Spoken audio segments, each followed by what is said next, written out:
చెల్లిస్తున్నాను. ఇంతవరకు మీ బిడ్డలమైనటువంటి మేము మీరిచ్చిన రక్షణను బట్టి, మీరిచ్చిన కృపను బట్టి మీ నామాన్ని కీర్తించి కొనియాడి ఆరాధించడానికి సమయం ఇచ్చినందుకు వందనాలు ప్రభువా. ఇశ్రాయేలు చేయు స్తోత్రాల మీద ఆసీనుడా, ఈ స్థలంలో మీరు సింహాసనాసీనులై ఉండమని ప్రార్థన చేస్తున్నాను.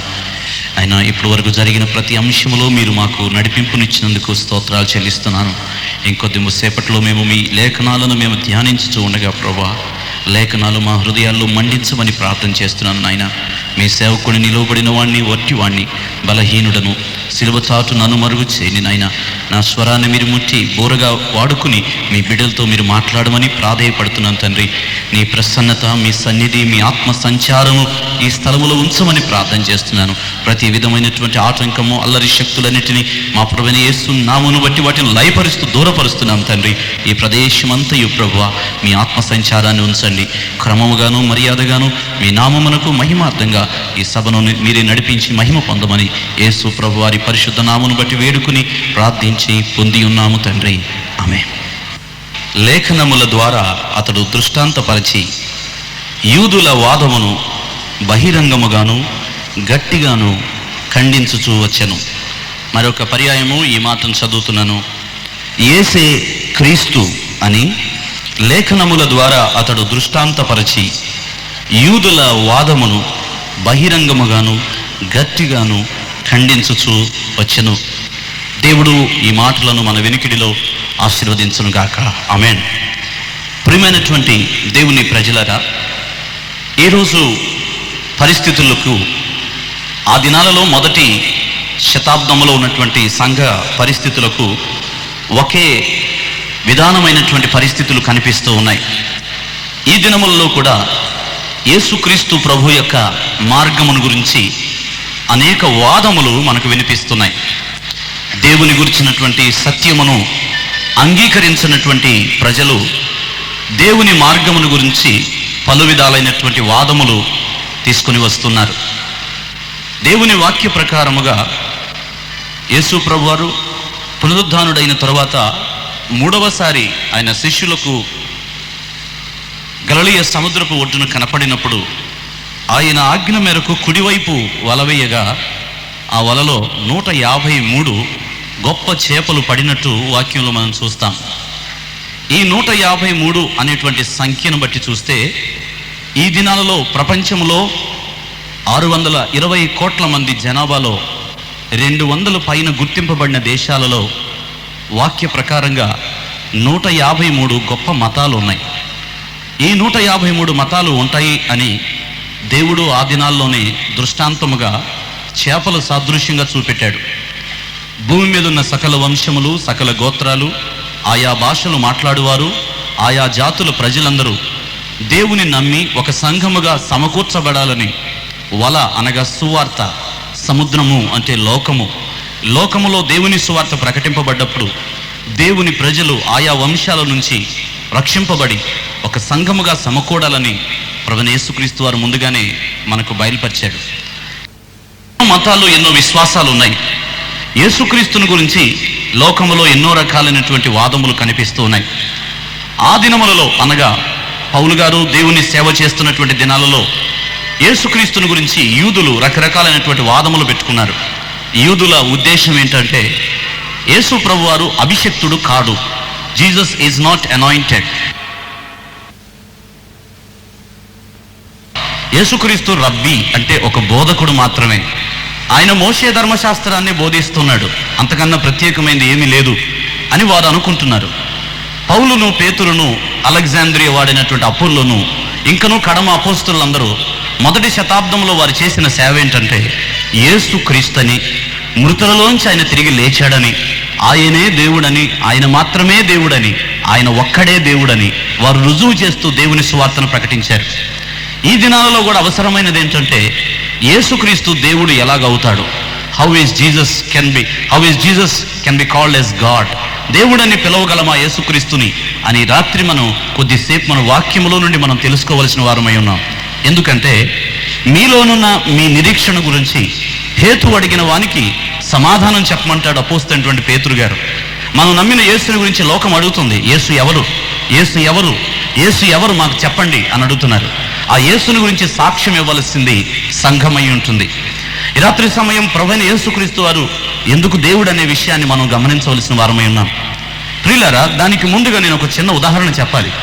పౌలు గారు ఏథెన్సు అనేటువంటి పట్టణానికి వెళ్ళాడు. ఏథెన్సు అనేటువంటి పట్టణములో పౌలు ప్రవేశించినప్పుడు ఆ పట్టణం అంతయు విగ్రహ బలిపీఠాలతో నిండిపోయి ఉంది. ఏథెన్సు ఊరిలో ఎవరైనా కలుద్దాము అనుకుని బజార్లోనికి వెళ్తే వాళ్ళు కలవాలన్న వ్యక్తి కంటే ముందు దేవుళ్ళను కలుసుకుంటారట. అంత విపరీతంగా ఉంటారు దేవుని విగ్రహాలు అక్కడ. ఆ పట్టణం అంతయు బలిపీఠాలతో నిండిపోయింది. వారు ఎంత దేవతా భక్తి గలవారంటే, తెలియని దేవుడు ఎవరైనా ఎక్కడైనా ఉంటే ఆయనకి కోపం రాకూడదని ప్రపంచంలో తెలియని దేవుళ్ళకు కూడా 2-3 ఎక్కువ బలిపీఠాలు కట్టి తెలియబడని దేవునికి ఈ బలిపీఠం అని గౌరవార్థంగా బలిపీఠాలు కట్టించేటువంటి పట్టణం అది ఏథెన్స్ పట్టణం. ఏథెన్స్ పట్టణం ప్రపంచం యొక్క జ్ఞానమునకు నిలయమైన స్థలం. అది ఎపిక్యూరీలు, స్తోయికులు అనేటువంటి అరిస్టోటిల్, సాక్రటీస్, ప్లాటో యొక్క తత్వజ్ఞానము నుండి వచ్చినటువంటి తరగతుల జనులు ఉన్నారు అక్కడ. వాళ్ళు చాలా తెలివైనటువంటి వారు. గ్రీక్ వారు క్రొత్త సంగతి అంటే చెవి కోసుకుంటారట. జ్ఞానం అంటే వారికి చాలా ఇష్టం. వారు దేవుని గురించి ఎవరైనా చెప్తే చాలా ఓర్పుగా వింటారట. క్రొత్త సంగతి ఎవరైనా చెప్తే ఆ మాటను మరీ జాగ్రత్తగా వింటారు. పౌలు ఆ పట్టణంలో ప్రవేశించినప్పుడు తెలియబడని దేవునికి అని రాయబడి ఉంది. వెంటనే పౌలు గారు వాళ్ళ మధ్యలోనికి వెళ్ళి, ఏ దేవుడు తెలియబడకుండా ఉన్నాడని మీరు బలిపీఠం కట్టారో ఆ దేవుని గురించి నేను చెప్తాను వినండి అని ఏథెన్సులో ఆయన చెప్పిన 3 అంశాలు నాకు జ్ఞాపకం ఉన్నాయి. అదేంటంటే, యేసుక్రీస్తు సమస్తమునకు సృష్టికర్త, he is the creator. Athens experiment, Athens message ఏంటంటే 3 అంశాలు. ఒకటి, ఆయన సృష్టికర్త. రెండవది, మనుషులందరికీ ఆయన తీర్పు తీర్చే దేవుడు. ఆయన హీ విల్ జడ్జ్ ఎవ్రీవన్. వాని క్రియల చొప్పున అంతిమ తీర్పు దినమందు ప్రతి మనుష్యుడు ఆయన సింహాసనం ముందు నిలబడాలి. ఆయన అందరికీ తీర్పు తీరుస్తాడు. మూడవది, ఆయన యేసు పునరుద్ధానుడై తిరిగి లేచాడు. 3 పాయింట్స్. ఆయన సృష్టికర్త, ఆయన తీర్పు తీర్చువాడు, 3 ఆయన పునరుద్ధానుడు. వారు పునరుద్ధానం అనే మాట వినగానే వారిలో కొంతమంది ఇది కొత్త దేవుని పేరేమో అనుకున్నారు. అప్పటి వరకు పునరుద్ధానం అన్న విషయం ఎవరికి తెలియదు. కారణం, పునరుద్ధానం అంటే వారేదో వింతైనటువంటి కల్పితం అనుకున్నారు. ఈరోజు సమాజంలో ఉన్నటువంటి ప్రశ్న ఏంటంటే, యేసు నిజంగా తిరిగి లేచాడా? చాలా పుస్తకాల్లో నేను చదివాను. వేదవ్యాసుడు రాసినటువంటి బైబిల్ బండారంలో యేసుక్రీస్తు లేవలేదని, తిరిగి కాశ్మీర్ వచ్చి అక్కడ చనిపోయి ఉన్నాడని, అక్కడ ఆయన సమాధి ఉందని ఈ మధ్యలో పుస్తకాల్లో కూడా బజారులో, వీధుల్లో హ్యాంగ్ చేసి పుస్తకాల్లో కనిపించినాయి. నా హృదయంలో వేదన కలిగింది. కారణం ఏంటంటే, నాలోనున్న నా నిరీక్షణని, నీలోనున్న నీ నిరీక్షణ అదే పునరుద్ధానం. The basic hope of the Christianity is resurrection. పౌలు అన్నాడు, క్రీస్తు మృతుల్లోంచి లేపబడకపోయిన ఎడల మన విశ్వాసం వ్యర్థమే. అన్యజనుల విశ్వాసానికి మన విశ్వాసానికి తేడా ఏంటి? ఇది శుభప్రదమైన నిరీక్షణ. This is a blessed hope. అందరిది నిరీక్షణ అయితే మనది శుభప్రదమైన నిరీక్షణ ఎందుకు చెప్పుకున్నాం? మన నిరీక్షణలో ఉన్న వ్యత్యాసం ఏంటి? యేసు సమాధిలోంచి తిరిగి లేచాడు. ఆయనకొక్కడికే ఖాళీ సమాధి ఉంది. ఆయన ఒక్కనికే నామం ఉన్నది. ఆయన ఒక్కడే దేవుని కుమారుడు అని పిలువబడ్డాడు. ఆయన నామంలో ప్రార్థన చేస్తే కార్యాలు జరుగుతాయి. యేసుక్రీస్తు వారికి సర్వాధికారం ఉన్నది. ఆయన శ్రేష్ఠుడు. ఈ రాత్రి మనం యేసు దేవుడని మానవుడు ఎలా తెలుసుకోగలడు? దేవుని బిడ్డలారా, ఇది చాలా ప్రాముఖ్యమైనటువంటి అంశాన్ని గమనించాలి. చూడండి, దేవుని గురించి మానవుడు తెలుసుకోవడానికి ప్రయత్నం చేస్తే దేవుడు తను తాను తెలియపరచుకోవడానికి ఇష్టపడుతున్నాడు. If a man is willing to search who is God, God is also willing to reveal himself. ఆయన తను తాను చాటు చేసుకుని మరుగు చేసుకోవడానికి ఇష్టపడలేదు. తన గురించి ఏ మనుషుడైనా తెలుసుకోవాలి అంటే వారికి దొరికే అంత దూరంలోనే, మీకు సమీపంగా ఉన్నట్లు యెహోవా మీకు సమీపంగా ఉన్నట్టు ఏ దేవుడు సమీపం గలవాడు అని అడుగుతాడు దేవుని వాక్యంలో. ఆయన ఆకాశమందు ఉన్నప్పటికీ ఆయన తన ప్రజలకు బహు సమీపంగా వచ్చేటువంటి దేవుడు. ద్వితీయోపదేశకాండము 4వ అధ్యాయం 32-33 మీరు తర్వాత చూసుకోగలిగితే మోషే అడుగుతూ ఉంటాడు ఇశ్రాయేలును, ఇశ్రాయేలు, నీ దేవుడు మాట్లాడినట్టు ఏ దేవుడైనను అగ్నిలో నుండి తన ప్రజలతో మాట్లాడగా ఏ దేశము వారైనను తమ దేవుడు మాట్లాడినప్పుడు విని బ్రతికిన వారున్నారా? నీ దేవుడు అగ్నిలోంచి మాట్లాడగా నీ విన్నావు.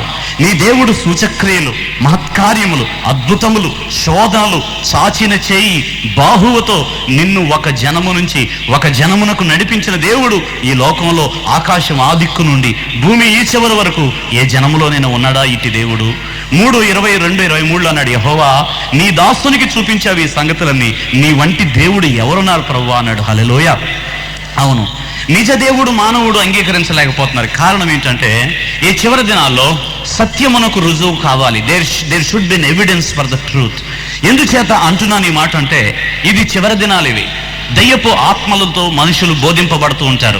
దెయ్యముల ఆత్మ వచ్చి మనుషులను యుగ సంబంధమైన దేవత వీరి మనోనేత్రాలకు గుడ్డితనాన్ని కలుగు చేసిందని 2 కొరింథీ 4:4 రాయబడింది.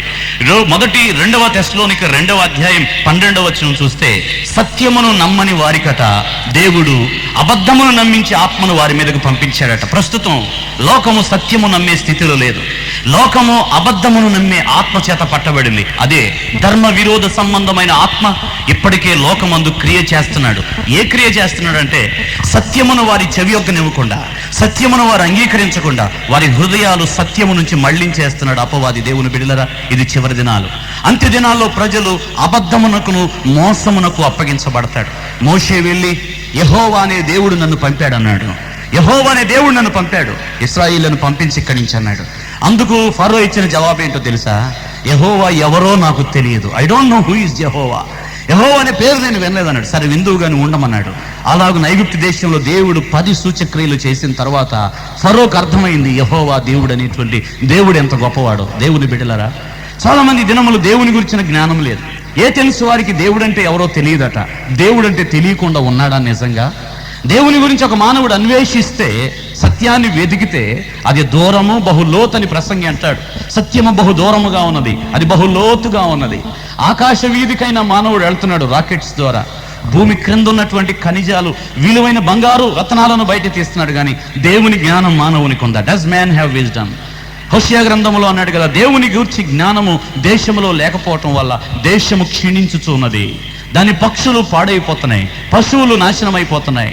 దేశం నాశించిపోవడానికి గల కారణం దేవుని గురించిన జ్ఞానము దేశంలో లేదు. దేవుడు అన్నాడు, నా ప్రజలకు జ్ఞానం లేదు. ఎద్దు తన కామందును ఎరుగును, గాడిద తన సొంతవాని దొడ్డ ఎరుగును, కానీ నా ప్రజలను తెలియకుండా ఉంటున్నారు. దేవుని గురించి మానవుడు అన్వేషిస్తే తెలియకుండా ఉంటుందా? చదువుదాం జాగ్రత్తగా. రోమా 1:20 చూడండి. రోమా పత్రిక 1వ అధ్యాయం 20వ వచనాన్ని ఒకసారి చూడాలి. 1:20. రోమా పత్రిక 1వ అధ్యాయం 20వ వచనం చదవాలి. దయచేసి చదవగలిగిన వారు ఎవరైనా స్టేజ్ మీదకి వచ్చి కూర్చుంటే వినేటువంటి వారికి కూడా చక్కగా ఉంటుంది. రోమా పత్రిక ఎందుకనగా 19వ వచనం కూడా చదవండి. ఎందుకనగా దేవుని గూర్చి తెలియసఖ్యమైనదేదో అది వారి మధ్య విశదమై ఉన్నది. దేవుడు అది వారికి విశదపరచెను.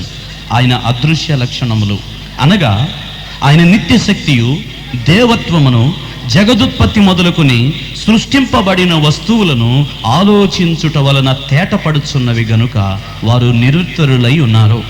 దేవుని గురించి మానవుడు తెలుసుకోవాలి అంటే రోమాపత్రికలో అంటున్నాడు, దేవుడు అది వారి మధ్యన విశదపరిచి ఉంచాడట దేవుని గురించి తెలుసుకోవడానికి. ఎలాగో దేవుడు మానవులకి తాను తెలియజేసుకున్నాడు. మొదటి అంశం వినండి.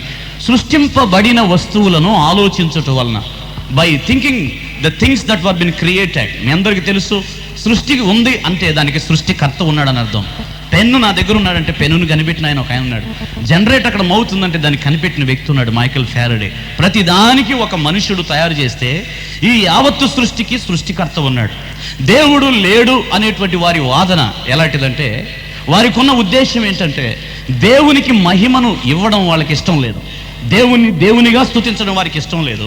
దేవునికి చెందవలసిన మహిమ వారు దొంగిలించాలని, సృష్టికర్త ఉన్నాడు అంటే ప్రజలందరూ ఆయన్ని గణపరుస్తారు, మమ్మల్ని ఎవరు గణపరచరని అనేక మంది లోకంలో బయలుదేరి వచ్చి దేవునికి చెందవలసిన మహిమను దొంగిలిస్తున్నారు. సహోదరి సహోదరులారు వినండి, బైబిల్ చెప్తుంది దేవుడు లేడనేటువంటి వాడు బుద్ధిహీనుడు.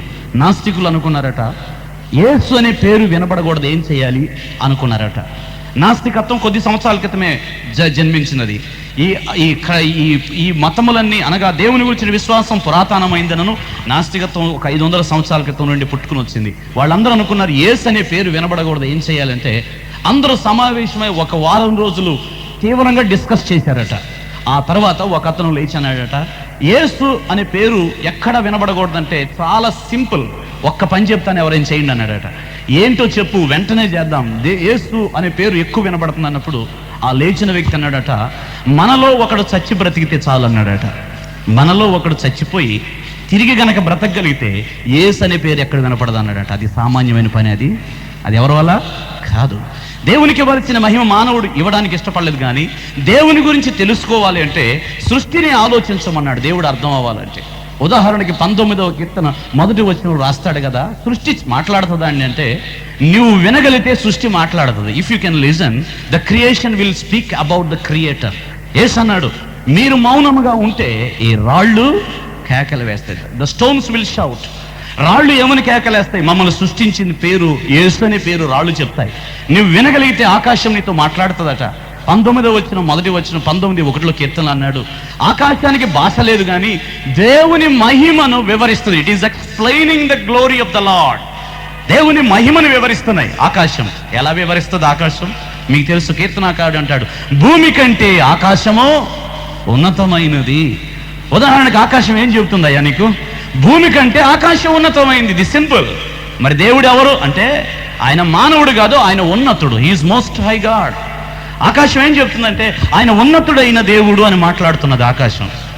ఆయన సామాన్యమైనటువంటి మానవుడు కాదు, ఆయన ఉన్నతుడైనటువంటి దేవుడు. ఎల్యోన్. అబ్రహామును ఆశీర్వదిస్తూ మెల్కీషెదెకు ఆశీర్వదిస్తున్నాడు. సర్వోన్నతుడైన దేవుడు అబ్రహామును ఆశీర్వదించునుగాక అని పేరు పెట్టాడు.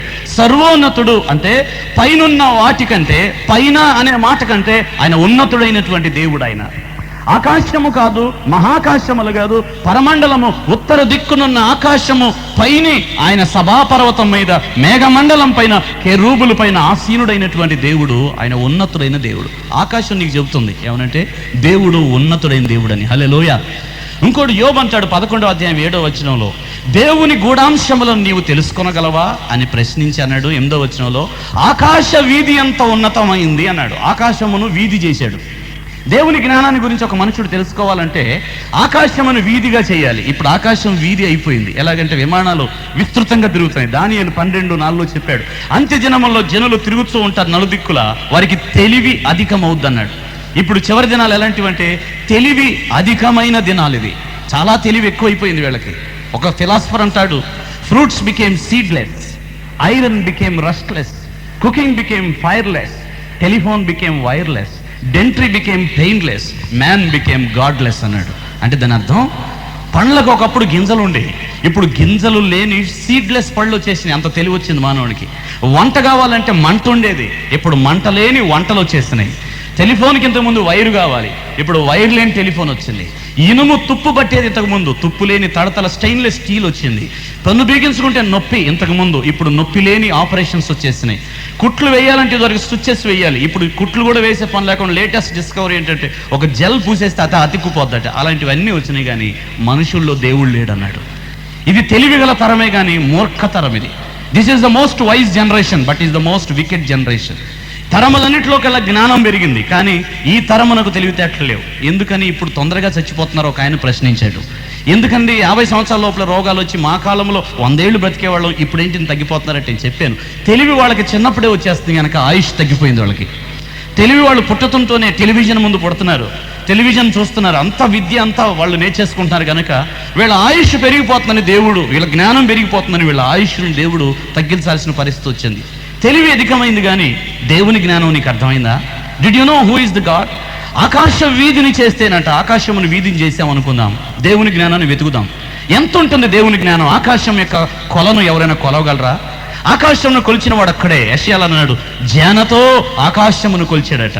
ఆయన జ్ఞానం పెట్టి ఆకాశమును కొలిచి చూశాడు, ఎంత పెద్దది ఆకాశం. దేవుని బిడ్డలారా, మనం ఉన్నటువంటి ఈ పాలపుంతలో 100 బిలియన్ నక్షత్రాలు ఉన్నాయట. 100 బిలియన్ నక్షత్రాలు ఉంటే ఈ నక్షత్ర కూటములు ఎన్ని పాలపంతలు ఉన్నాయంటే 150 బిలియన్ పాలపంతలు ఉన్నాయని ఆస్ట్రేలియన్ సైంటిస్ట్ ఒక ఆయన చెప్తూ మన ఈనాడులో రాస్తున్నాడు. ఒక మంచి మాట చెప్పాడు, నక్షత్రాల సంఖ్య మీకు ఎంతో కావాలి అని అంటే ఆయన ఇచ్చిన వివరణ ఏంటంటే, భూమి మీద ఉన్న సముద్ర తీరాలలో ఉన్న ఇసుక అంతా మొత్తం తీసుకుని, భూమి మీద ఎన్ని సముద్ర తీరాలు ఉన్నాయో అన్ని సముద్ర తీరాలకు వెళ్ళి ఇసుకను తీసుకోండి. ఆ ఇసుకంతటిని మీరు లెక్క పెట్టగలిగిన ఇప్పుడు కనిపించేటువంటి నక్షత్రాల సంఖ్య ఎంత ఉంటుంది? మరి కనిపించింది ఎంత ఉందంటే సముద్ర తీరాల్లో ఉన్న ఇసుక కూడా చాలదు, అంతకంటే విస్తృతమైన నక్షత్ర సంఖ్యలు ఉన్నాయి. దేవుని బిడ్డలారా, ఆకాశముని వీధి చేసుకుని వెళతాం. ఒకవేళ దేవుని జ్ఞానం ఎంత పెద్దదో చూద్దామంటే అది మానవునికి అర్థమయ్యేటువంటి జ్ఞానం కాదు. సమీపంగా ఉన్న నక్షత్రమైన ఆల్ఫా సెంటారియస్కు వెళ్ళాలి అంటేనటండి వెలుగు వేగంలో ప్రయాణం చేస్తే, వెలుగు వేగం అంటే కళ్ళు మూసి తెరిస్తే 3 లక్షల కిలోమీటర్లు వెళ్ళిపోద్ది వెలుగు. కళ్ళు మూసి తెరిస్తే 3 లక్షల కిలోమీటర్ల వేగం కనుక అందుకుంటే మనం ఇప్పుడు వెళ్ళే రాకెట్లు 6-7 కిలోమీటర్లు వెళ్తాయి ఒక సెకండ్కి. 3 లక్షలు కనుక స్పీడ్ వెళ్ళగలిగితే దగ్గరున్న నక్షత్రానికి వెళ్ళడానికి 50 సంవత్సరాలు పడుతుందట వెళ్ళడానికి. ఎంత దూరం ఉంది చూడండి, ఆకాశ వీధి ఎంత పెద్దదో. ఇంత పెద్ద ఆకాశ విశాలమును ఆయన చేశాడంటే ఆయన జ్ఞానం బోధిస్తుంది ఆకాశం. దేవుని జ్ఞానం ఎంత గొప్పదో. హల్లెలూయా. వెలుగును చూడండి, వెలుగును గురించి మాట్లాడుతూ జ్యోతిర్మయుడైనటువంటి దేవుడు అన్నాడు యాకోబు. God is God of lights. యోహాను సువార్త 8:12 అన్నాడు, నేను లోకమునకు వెలుగు, నన్ను వెంబడించేవాడు చీకట్లో నడవదన్నాడు. యోహాను 1:4-3-4 వచనంలో నేను లోకానికి వెలుగును, నిజమైన వెలుగు ఒకటి ఉండెను, అది లోకమును వెలిగించును అని వాక్యంలో మనం చూస్తాం. ఆ వెలుగును గురించి యాకోబు అంటున్నాడు, ఆయన వెలుగుమయుడైనటువంటి దేవుడు. చంచలత్వమును గాని గమనం వల్ల కలుగు ఎటువంటి ఛాయలైనను ఆయనలో లేదట. ఈ సృష్టిలో నిలకడైన పదార్థం వెలుగే. అల్బర్ట్ ఐన్స్టైన్ చెప్తున్నాడు, నా సొంత మాటగా సైంటిస్ట్ చెప్పిన మాటవి. ఈ భూమి మీద ఏది ప్రయాణం చేసినా కదులుతున్నట్టు కనిపిస్తుంది మీకు. రైలు వెళ్తున్నా కదులుతున్నట్టు ఉంటుంది. ఏది కదిలినా కదిలిక తెలుస్తుంది. ఎందుకంటే ఆ గమనంలో చంచలత్వం ఉంటుంది కనుక తెలుస్తుంది. వెలుగు ప్రయాణం చేస్తుంది కానీ ప్రయాణం చేసినట్టు ఎవరికి కనపడదు. అది కాన్స్టెంట్గా ఉంటుంది, కదలదు, నిశ్చలంగా ఉంటుంది. దేవుని గుణం చెబుతుంది అది. దేవుడు కూడా మారడు. వెలుగు వలె ఆ గమనములలో ఆయనకి చంచలత్వం లేదు.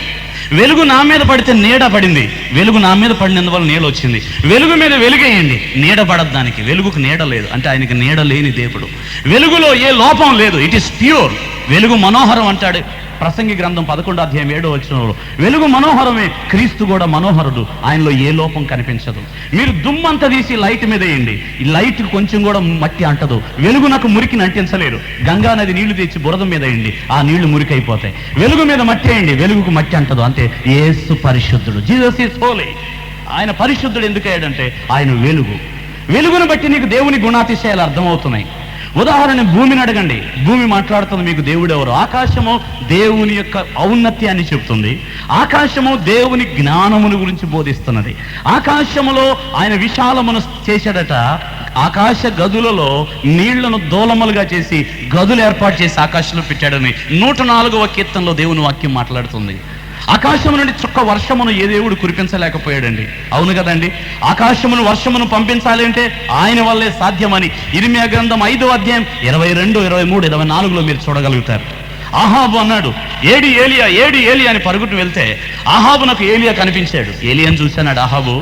నీ వల్లనే పగవాడా, నీ వల్లనే ఇశ్రాయేలీయులకు ఈ క్షామం వచ్చింది, ఇంతకాలం వర్షం లేకపోవడానికి నువ్వే కారకుడు అన్నప్పుడు ఏలియా అన్నాడు, అయ్యా నేను కాదు కారకుణ్ణి, నీ దేశంలో ఉన్నటువంటి యెజబేలు తీసుకొచ్చిన బయలు ప్రవక్తల వలన ఈ దేశంలో వర్షం కురవట్లేదని చెప్పాడు. దేవుని బిడ్డలారా, ఏలియా దేవుడు ఆకాశాన్ని మూయగలిగితే అహాబు దగ్గర 850 మంది ఉన్నారు. 450 మంది బయలు, ఆ తర్వాత అషేరా దేవి ప్రవక్తలు 400 మంది, 850 మంది యెజబేలు భోజన బల దగ్గర ఉండి భోజనం